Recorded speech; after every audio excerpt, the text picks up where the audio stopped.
नवंबर 2025 ये दिन हम कैसे भूल पाएंगे। दुबई में चल रहे एयर शो का 5वां दिन था। भारत भी इसका हिस्सा था। तमिलनाडु के सुलूर एयरफोर्स स्टेशन के जाने माने चेहरे विंग कमांडर नामांश स्याल को जिम्मेदारी मिली थी कि वो इस एयर शो में भारत के स्वदेशी एयरक्राफ्ट तेजस को सॉल्टी यानी एक छोटी करतब वाली उड़ान के लिए लेकर के जाएंगे। वो कॉम्बैट में माहिर थे। 1200 फ्लाइंग आवर्स का अनुभव उनके पास था। दोपहर 2 बजे के आसपास का वक्त विंग कमांडर स्याल तेजस मार्क 1 के कॉकपिट में सवार हुए। क्लियरेंस मिली। तेजस को वो ऊंचाइयों पर लेकर के गए। कलाबाजियां दिखाने लगे। उन्हें भरोसा था इस जहाज पर। कार्बन फाइबर से बनी हुई बॉडी और जनरल इलेक्ट्रिक का बना सिंगल थ्रस्टर इंजन से लैस तेजस क्या कमाल उड़ान भर रहा था। अपनी सॉल्टी के एक हिस्से में विंग कमांडर स्याल को अपना एयरक्राफ्ट तेजी से नीचे लेकर के आना था। जहाज की नाक यानी आगे वाले हिस्से को जमीन के परपेंडिकुलर रखते हुए। इस डाइव में जहाज और पायलट पर कई गुना ज्यादा ग्रेविटेशनल फोर्स लगता है, इसलिए ही इसे हाई जी नोज डाइव कहा जाता है। विंग कमांडर स्याल ने ये नोज डाइव ली।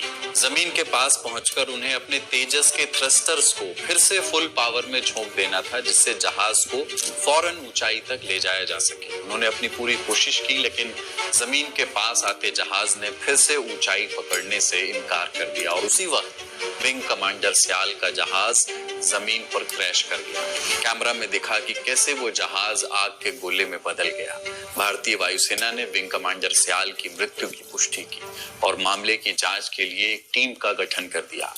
तेजस बनाने वाली कंपनी हिंदुस्तान एरोनॉटिक्स लिमिटेड का आधिकारिक बयान भी आया।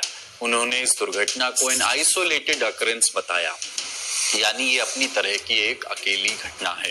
एचएएल ने यह भी कहा कि अगर आगे कोई जरूरी जानकारी या बड़ा अपडेट आता है तो कंपनी तमाम स्टेक होल्डर्स को सूचित करेगी। लेकिन सवाल एचएएल के बयान से खत्म नहीं हुए। सवाल बचे हुए। सवाल है कि 4 दशक से भी ज्यादा वक्त बीत जाने के बाद भी तेजस विवादों से दूर क्यों नहीं रह पाया। क्या सच में तकनीकी खामियां थी या लाल फीताशाही थी कि भारत को अपना फुल प्रूफ स्वदेशी कॉम्बैट बेड़ा आज तक नहीं मिल पाया।